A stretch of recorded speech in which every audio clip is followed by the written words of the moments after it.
자, 여러분 설교 제목 한번 볼게요. 같이 설교 하나 넘겨주세요, 선생님. 자, 같이 한번 읽어보겠습니다. 시작. 멈춰. 근데 여러분 이 짤 알죠? 학교 폭력 짤이죠. 이거 원래 어디서 나온 거예요? 학교 폭력. 멈춰. 이렇게 혹시 이거 진짜 학교에서 이거 써요? 써요? 약간 쓰면은 조금 더 맞을 것 같은데. 어쨌든 원래 어떻게 하지? 학교 폭력. 멈춰. 이건데 전도사님이 여기다가 이렇게 가로로 작게 하나 써놓은 거 혹시 보일지 모르겠지만 뭐라고 써놨냐면 죄 짓는 거라는 거 썼어요. 죄 짓는 거. 오늘 설교 제목 사실 뭐야? 죄 짓는 거. 아, 같이 해줘야지. 죄 짓는 거. 죄 짓는 거. 뭐 하는 거 멈추라고? 죄 짓는 거 멈추라고. 오늘 이 제목을 가지고 함께 말씀 나눠보도록 하겠습니다. 여러분들이 알고 있는 혹시 좋아하는 성경 인물 있어요? 혹시 있으면 누가 있어요? 내가 좋아하는 혹시 알고 있는 성경 인물. 모세, 요셉, 호세? 저 부른 거 아니죠? 호세야. 또 누구 있어요? 예레미야.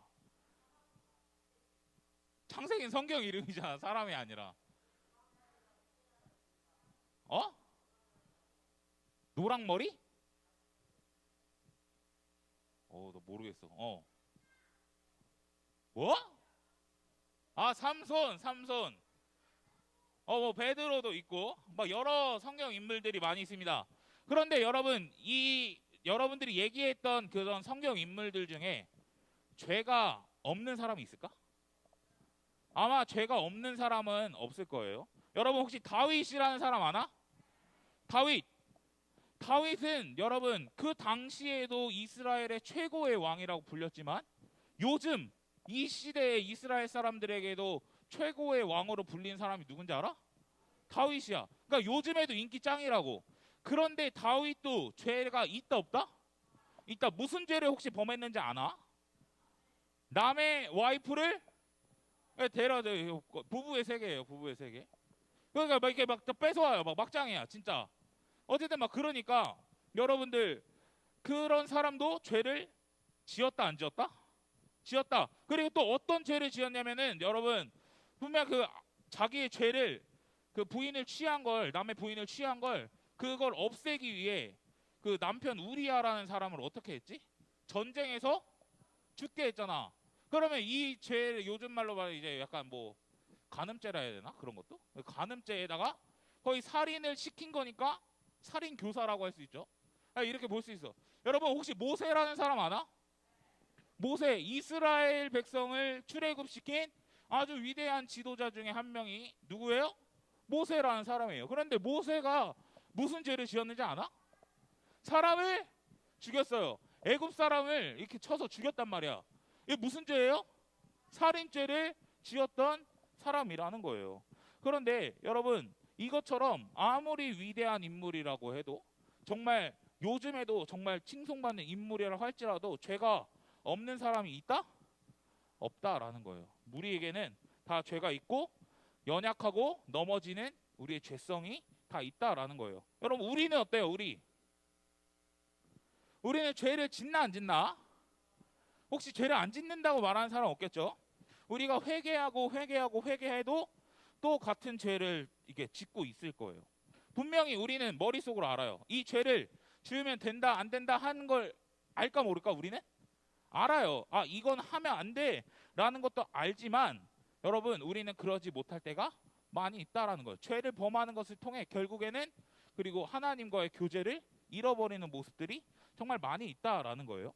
여러분, 우리가 습관적으로든, 우리가 뭐 나도 모르게 반복해서 짓는 죄들 때문에 습관적으로든, 아니면 우리가 무의식적으로 뭔가 본능적으로든, 그리고 이런 죄의 충동이 너무 강해서 어쩔 수 없이 막 죄를 지을 때, 아니면 정말 비극적인 것은 내가 그 죄를 즐기려고 스스로 그 죄를 찾아 들어가든, 여러분 어떤 모습이든 우리에게는 죄에게 넘어지고 패배하는 경험들이 아직도 있다라는 거예요.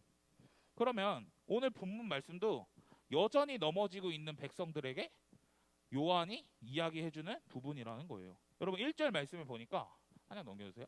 나의 자녀 여러분 이렇게 이야기하고 있어요. 나의 자녀 여러분. 여러분 나의 자녀 요한에게 나의 자녀는 누구지? 그 교회 사람들이겠죠. 그 교회 사람들. 근데 여러분 이거는 굉장히 그 사랑의 표현이에요. 사랑의 표현. 뭐 우리말로 봐서 뭐 이런 거겠지만 굉장히 사랑의 표현이라서 우리말로 약간 구수하게 바꿔보면은 이제 할머니 할아버지 오랜만에 만났으면 이제 할머니 할아버지가 우리한테 어유 내 새끼 일로 와 뭐 이런 표현들 쓰죠. 그러니까 그런 것처럼 굉장한 사랑의 표현이라는 거예요. 이 사랑의 표현 결국 요한이 데리고 있는 자기 이 새끼들 결국 그 신자들 내가 양육하고 돌보아야 하는 그런 대상들을 이야기하고 있는 거예요. 근데 요한이 이것을 쓰는 목적을 가르쳐 주는데 한 장 더 넘겨주세요. 우리 빨간색 글씨 같이 한번 읽어보겠습니다. 시작. 죄를 짓지 않도록 하려는 것입니다. 여러분 이 글을 쓰는 목적이 뭐예요?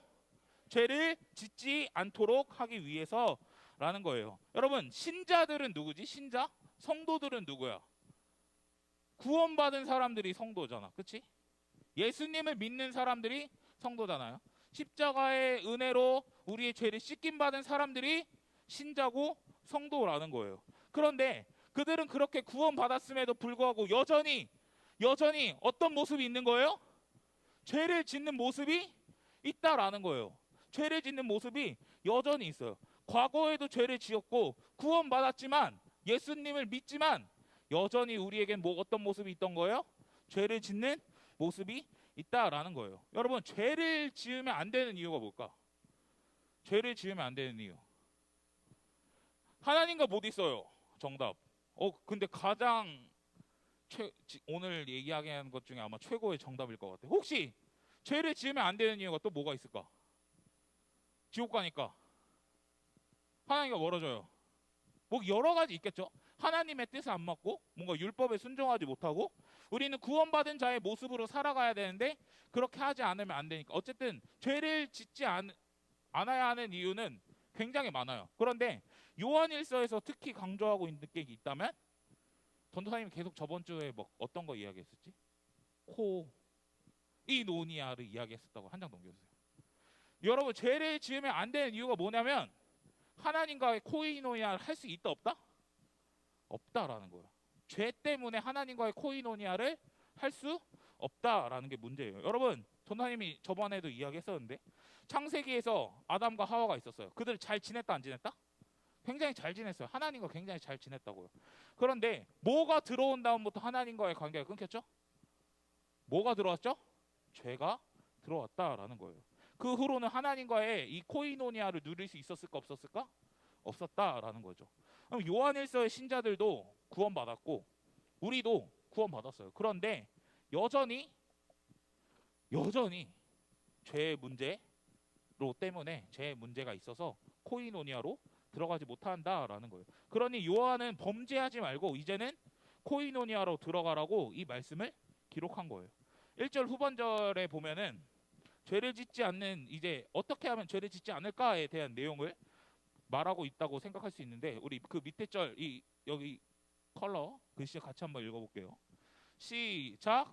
누가 죄를 짓더라도 아버지 앞에서 변호해 주시는 분이 우리에게 계시는데 곧 의로우신 예수 그리스도이십니다. 아멘. 자, 여러분 요한이 죄를 안 짓는 방법에 대해서 지금 이야기했는데 사실 어떤 방법을 이야기하고 있지 않다라는 거예요. 야 죄를 안 지으려면 이렇게 하면 돼. 야, 죄를 안 지으려면 이런 방법을 사용하면 돼 라고 말하고 있는 게 아니라 지금 한 사람을 소개해주고 있다라는 거예요. 누구를 소개하고 있을까? 예수님. 누구를 소개하고 있다고요? 예수님에 대해서 지금 이야기하고 있다라는 거예요. 그럼 우리가 죄를 지어도 아버지 앞에서 변호해 주시는 분이 계시는데 그게 누구예요? 예수님이라는 거예요. 우리를 변호해 주시는 분이 누구라고요? 예수님. 변호해 주시는 분 결국 그 변호사잖아요. 변호사. 예수님이 우리의 뭐가 된다고? 변호사가 된다라는 거예요. 변호사는 뭐 하는 직업이죠? 그 정의 내리라면 사실 전도사님도 정의 잘 못 내리는데 어쨌든 뭐 이렇게 좀 이렇게 보호해주는 그런 역할이긴 하죠. 전도사님 어떤 한 글을 봤어요. 어떤 글이냐면 중학생 손녀랑 이제 변호사인 할아버지, 이 중학생 소녀가 할아버지한테 인터뷰를 하는 내용이 있었어요. 이 변호사 할아버지한테. 근데 이 글을 보니까 예수님이 어떤 느낌인지 좀 알겠더라고요. 그 손녀가 할아버지한테 이렇게 물어봐요. 할아버지, 변호사가 주로 하는 일은 무엇인가요? 이렇게 물어봐요. 근데 여러분들이 생각할 때 변호사가 주로 하는 일은 뭐일까? 뭐? 변호해 주는 거. 뭐라 집에 있는 거? 집에 왜 있어? 우리 여러분 변호사 생각하면은 전도사님도 변호사가 무슨 일을 제일 많이 할까? 사실 생각했을 때 이런 그림을 떠올랐었거든. 이렇게 재판장에서 뭐 이렇게 변호해주고 뭔가 이렇게 자기의 의견을 이야기하고 이런 거를 생각했었다고. 이런 거를 제일 많이 할 줄 알았는데 이런 건 있었을까 없었을까? 이런 뭐 있긴 있었지만 이런 내용은 들어가지 않았어. 변호사가 주로 하는 일이 무엇이냐면 감옥에 가서 죄수들을 만나는 일이었다고 해요. 그러니까 이 한 장 넘겨주세요. 이 감옥에 가서 이 죄수들을 만나고 그 죄수들을 만나면서 그 죄수들의 이야기를 듣고 그 죄수들의 억울한 사연이나 어쨌든 그들의 죄에 대한 이야기나 수많은 이야기를 들었던 게 변호사로서 제일 많이 했던 일이라는 거예요. 그러니까 그들의 아픔에 그리고 그들의 슬픔에 대한 이야기를 들었다라는 거예요. 그러니까 변호사로서 이런 일을 제일 많이 했다고 이야기해요. 그리고 손녀가 또 이런 질문을 합니다. 그럼 할아버지, 좋은 변호사가 되려면 어떻게 해야 될까요? 좋은 변호사가 되려면. 이 질문을 듣고 이 할아버지가 좋은 변호사가 어떤 모습일까? 이걸 생각해 보는 거예요. 그리고 이제 손녀에게 이렇게 이야기해 줬다고 합니다. 좋은 변호사는 인간에 대한 공감 능력과 연민이 있어야 한다고 이야기해요. 그러니까 억울함을 이해하지 못하고 그냥 형식적으로 하는 것은 껍데기인 변호사라는 거예요. 그 변호사에게는 뭐가 필요해요? 공감과 연민이라는 이런 게 필요했던 거예요. 근데 전도사님은 이 글을 읽으면서 예수님이 지금 감옥에 있는 여전히 죄 가운데 있는 우리에게 찾아오셔요. 왜? 예수님은 우리의 뭐야? 변호사라고 이야기했어요. 그분은 여러분 공감하는 마음과 연민, 불쌍히 여기는 마음과 긍휼히 여기는 마음으로 여전히 죄 가운데 있는 우리에게 찾아오신다라는 거예요. 찾아오신다. 그리고 그곳에서 우리를 구출해 주려고 계속해서 우리에게 도움을 주시는구나라는 거예요. 구원받았다고 하지만 여전히 반복해서 죄 짓는 우리에게 찾아오세요. 그리고 죄 때문에 힘들어하는 이야기를 다 들어주신다라는 거예요. 여러분 여기서 죄 짓고 싶어서 짓는 사람 있어요? 없을 거야. 그리고 죄를 짓고 나 또 이런 죄를 지었네 하면서 슬퍼하고 아파하고 괴로워하고 힘들어한다고. 우리는 사실 그런 모습들이 굉장히 많이 있어요. 그런데 그런 이야기를 누가 들어줘요? 다른 사람들이 아니라 변호사인 예수님이 우리의 아픔과 우리의 슬픔과 우리의 괴로움을 들으신다라는 거예요. 그리고 그분이 우리의 마음을 공감해 주시고 이해해 주시고 우리를 실질적으로 도와주신다라는 거예요. 여러분 여기서 이 변호해 주시는 분이라는 말을 썼는데 이게 뭐냐면 한 장 더 넘겨주세요. 그 전도사님이 예전에 성령님 이야기하면서 보혜사라는 말 썼었어요. 그렇죠? 그런데 오늘 변호해 주시는 분이라는 말이 이 보혜사랑 같은 단어를 사용해서 같은 의미를 가지고 있다라는 거예요. 전도사님 보혜사를 뭐라 그랬지 저번에? 헬퍼, 도와주는 사람이라 그랬어. 그러면 오늘 본문에서 내가 죄 가운데 힘들고 아파하고 어려울 때 도와주시는 분은 누구라고 이야기하는 거예요? 예수님이라고 이야기하는 거예요. 죄 가운데 우리를 도와줄 수 있는 분은 누구밖에 없어요? 예수님밖에 없다라는 거예요. 그러면 여러분 우리가 죄를 지었을 때 우리가 죄 때문에 자빠지고 넘어질 수 있잖아요. 여전히 구원받았지만 넘어질 수 있잖아요. 그럼 그럴 때 어떻게 해야 될까? 누구한테 나아가야 되죠? 예수님 앞에 나아가야 한다라는 거예요. 그러면 예수님 앞에 나아가면 예수님이 야 너는 더러워, 너는 죄 지었으니까 넌 안 도와줘 이럴까? 아니면 그래 너 잘 왔어, 내가 도와줄게 라고 말할까? 분명히 도와준다고 말한다고요. 그러니까 우린 누구 앞에 나아가야 돼요? 예수님 앞에 나아가야 된다라는 거예요. 여러분 2절 말씀해 보니까 예수님을 변호사뿐만 아니라 하나 더 설명하는데 뭐라고 이야기하냐면 화목제물이라고 표현해요. 전도사님 따라합니다. 화목제물. 목소리가 너무 작습니다. 화목제물. 여러분 화목제물이 뭐야? 화목제물을 이 헬라어 단어로 표현하면 이렇게 좀 볼 수 있어요. 하나님의 진노를, 근데 원래는 신의 진노죠. 신의 진노. 신의 진노를 짊어지고 그 진노를 은총으로 바꾸는 거. 말이 어렵죠? 한 장 넘겨주세요. 좀 쉽게 얘기하면 하나님께 용서함을 받고 그 진노를 없애는 제물. 그러니까 우리 대신에 그 하나님의 진노를 감당하시고 용서함을 받았다라는 것을 이야기하고 있는 것입니다. 그럼 여러분, 예수님은 어디서 이 화목제물의 역할을 다 하셨을까요? 어딜까요? 바로 십자가라는 거예요. 십자가에서 예수님이 죽으심으로 말미암아 우리의 모든 죄를 대속해 주셨다라는 거예요. 하나님의 진노를 예수님께서 대신 받으시고 우리의 죄를 깨끗하게 했다라는 거예요. 그러면 우린 어떤 존재일까? 여전히 죄에 매여 있는 사람이에요? 아니면 죄에서 자유한 사람이에요? 죄에서 자유한 사람이에요. 왜? 십자가에서 예수님이 우리의 모든 죄를 해결해 주시기 때문이라는 겁니다. 그러니까 우리가 또 죄를 짓고 또 반복해서 그냥 끊임없이 뭐 거짓말하고 이런 거 수많은 죄를 짓는다면 우리는 또 누구 앞에 나아가야 돼요? 예수님 앞에 나아가요. 그분은 우리의 죄를 용서해 주기 때문이라는 것입니다. 그래서 변호사인 예수님 앞에 우리는 나아가야 되고 화목제물 되시는 예수님 앞에 우리는 나아가야 한다라는 거예요. 그분을 의지하고 그분을 믿고 그분께 나아가면 우리에게 죄사함의 은혜는 반드시 있다라는 거예요.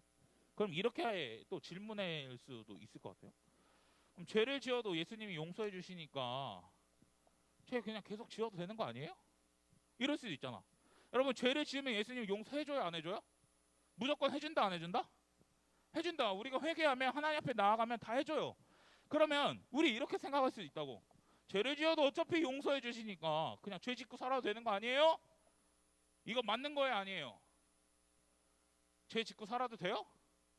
안 된다라는 거예요. 여러분, 요한이 말하죠. 이 글을 쓰는 목적이 뭐예요? 죄를 짓지 말라고 이 글을 쓰는 거라고요. 우리가 하나님의 자녀가 되었고 용서받았고 이런 거는 이제 그런 죄책감이나 우리가 죄의 굴레에서 영원히 속박돼서 살아가는 것이 아니라 이제는 풀려났다라는 것을 강조하는 것을 오늘 본문에서 사실 이야기하고 있는 거예요. 그럼 죄를 지어도 된다는 그런 면죄부를 이야기하는 것이 절대 아니라는 거예요. 그리고 여러분, 구원받은 자는 과제가 있어. 과제. 어떤 과제야? 도덕적으로 살아가는 과제, 윤리적으로 살아가는 과제가 우리에게 주어졌기 때문에 죄를 지어도 돼요? 안 돼요? 안 된다라는 거예요. 그렇지만 죄를 지을 수 있다 없다? 있다. 그렇게 된다면 누구에게 나아가라? 예수님께 나아가라라는 거예요. 여러분, 설교를 정리하면서 전도사님이 여러분들에게 질문 하나 하겠습니다. 여러분, 죄를 짓고 나면 우리의 반응과 태도는 어떤 모습인가요? 그러니까 내가 죄를 짓고 나면 나는 어떻게 반응하지? 한번 물어보는 거예요. 뭐 신경 안 쓰고 살아가는 친구들도 있을 거예요. 나는 죄를 지었는데 그냥 죄 신경 안 쓰고 살아가는 친구들도 있을 거고, 아니면 좀 죄책감에 조금 힘들어하는 친구들도 있을 거고, 이제는 뭔가 죄를 너무 많이 지었는데 사실 회개도 너무 많이 했는데 또 이렇게 해버리니까 뭔가 이 회개하는 것 자체도 이제는 뭔가 민폐인 것 같고 하나님 앞에 나아가는 것 자체가 뭔가 부끄러워하는 친구들도 있을 거라고 생각해요. 이 시간에 영상을 하나 볼 건데 선생님 불을 좀 다 꺼주시고, 이 영상에는 우리의 모습과 태도를 좀 잘 보여주고 있는 것 같아요. 그리고 이런 문제를 어떻게 해결해야 되는지 잘 말해주고 있는 영상이라고 생각합니다.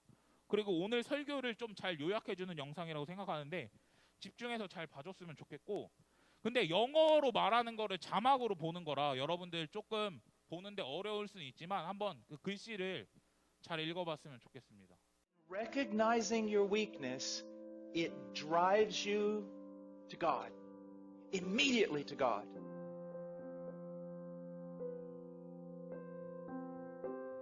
Believing in faith that He's the fountain He claims to be, that He's the source and the helper that He claims to be, that He is one of unlimited resources, that He does not greedily hand out to children, but He lavishes upon us. So see, your problem is that you're really not recognizing you're weak. Or you recognize you're weak, but you just stay there in your weakness. The thing is, your weakness ought to drive you to God. I saw someone last night, and I dealt a long time with them. Precious little girl. She recognized her weakness. She recognized her frailty. She recognized her sin. She recognized there were some things in her life she couldn't overcome right now. But here was her problem. She would see her sin, and because of the work of the devil and sometimes our own heart condemning us, she would put herself in the penalty box every time that she sinned. Well, you can't go to God right now. You can't just keep running back to Him. I mean, you sinned yesterday and you repented and asked for forgiveness. Now you've done the same exact thing today. I mean, you run back to Him, you're just a hypocrite. You don't appreciate God. You don't have a high view of God. What do you think? God just hands out pardon to everyone? And isn't that what we do? And isn't that what we think? We sin, a sin that we've already sinned and already repented of, and because of it we think we need to put ourselves in a penalty box for a little while, at least a couple of days, and try to work our way back into favor before we come to God. Because if we think, actually, you mean if I go back every time I do this, just immediately, not only going back and asking for forgiveness, but expecting forgiveness, isn't that hypocrisy? Isn't that a low view of God? Isn't that treating God as a forgiveness machine? No, it's being biblical. It's what poverty of spirit is supposed to do to us.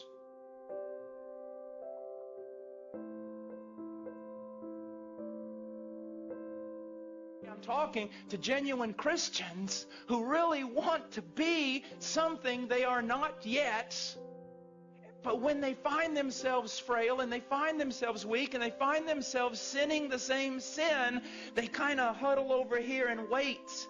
Maybe read their Bible a few days, pray some more, show God they're really sincere before they run over there and actually try to get some forgiveness.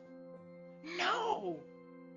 One of the great joys of my life is when I discovered that the moment I sin the sin I always sin, my first response ought to be to latch a hold of Christ, and not beggarly, not thinking, oh, here I am, you ought to strike me down. But no, I latch a hold of Christ saying, I believe your promises.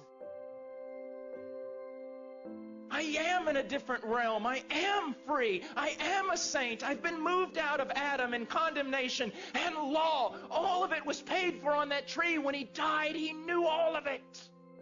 He forgave all of it. I'm free.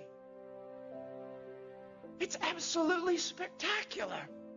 여러분들한테 다시 한번 물어볼게요. 죄를 지었을 때 여러분들은 어떤 태도의 모습으로 하나님 앞에 나아가시나요? 여러분, 전도사님은 고등학교 때 이렇게 생각을 했었어요. 죄를 짓고 나면 하나님 앞에 나아가는 것 자체가 너무 민폐다, 이런 생각을 좀 많이 했어요. 그리고 죄스럽고 죄인인 내가 하나님 앞에 나아가는 것 자체가 우리에게 굉장히 큰 문제다라는 생각을 했었습니다. 그래서 더러운 사람이 무슨 말씀을 봐? 더러운 사람이 무슨 기도를 해? 더러운 사람이 무슨 하나님 찬양을 들어? 이래가지고 저는 어떤 모습이었냐면, 죄를 만약에 지었다 이러면은 말씀도 안 보고 찬양도 안 하고 퀴티도 안 보고 막 그랬어요. 그러고 나서 주일에 가서 예배 드리고 난 다음에 회개 기도를 하면, 이때서야 나는 용서받았다, 그래도 나는 예배 드렸으니까 이제 괜찮아졌어 라는 생각을 가지고 다시 말씀을 막 보기 시작해요. 그런데 내가 만약에 수요일날 또 죄를 지었어. 그러면 목금토는 어떻게 살까? 나는 죄인이야, 말씀 보는 것 자체가 죄야, 이런 모습으로 하나님 앞에 나아갈 수 없어. 이렇게 뻔뻔하게 어떻게 살아가지? 야, 진짜 하나님도 답도 없겠다, 이런 생각을 굉장히 하면서 막 지냈습니다. 그런데 이게 시간이 지나고 나니까 이런 모습이 굉장히 어리석은 모습이라는 게 깨달아지기 시작했어요. 왜냐하면 예수님은 여러분 오늘 말씀에 보니까 우리를 변호해 주시는 분이라고 이야기해요. 변호해 주시는 분. 우리가 죄를 지었지만 우리를 그 죄에서 구출해 주기 위해서 계시는 분이 예수님이라는 거예요. 그리고 또 화목제물이 되셨어요. 이미 우리의 모든 죄를 다 속량하시고 우리의 죄를 용서해 주셨다라는 것입니다. 그렇기 때문에 여러분, 우리가 죄를 지었다고 할지라도 낙망하고 넘어지고 좌절하는 게 아니라 예수님 앞으로 나아가야 한다라는 거예요. 그렇게 되면 모든 게 해결된다라는 것입니다. 우리의 연약함을 느끼고 죄 때문에 힘들어하고 그 아픔을 깨닫는 그 순간에 예수님 앞으로 나아가야 한다라는 거예요. 여전히 나의 죄를 묵상하고 나의 죄 때문에 그냥 내가 조금 더 어둠 속으로 들어가는 것이 아니라 하나님을 바라보고 하나님을 생각하고 예수님이 어떤 모습인지 생각하고 그 예수님 앞에 나아가야 한다라는 거예요. 여러분, 창세기에서 아담과 하와가 죄를 지은 다음에 어떻게 행동했는지 여러분들 혹시 알고 있나요? 죄를 지은 아담과 하와에게 하나님이 먼저 그들에게 찾아가셨다고요. 죄를 지은 인간에게 하나님이 먼저 찾아가셨어요. 그런데 죄를 지은 아담과 하와의 반응은 어땠냐면 나무 뒤에 숨어버렸다고요. 하나님 앞에 나아가는 게 아니라 나무 뒤에 숨어버리고 하나님 저 부끄러워요, 하나님 저 두려워요, 이런 모습이 아담과 하와의 모습이었다라는 거예요. 그러면서 하나님, 저는 하와 때문에 죄를 지은 거예요. 하와가 이거 먹자 했단 말이에요. 하와는 또 하나님 뱀 때문이에요. 뱀. 그러면서 자신의 죄를 인정하고 막 그런 게 아니라 남에게 막 전가시키려는 죄인 중에 죄인의 모습을 보여주고 있다라는 거예요.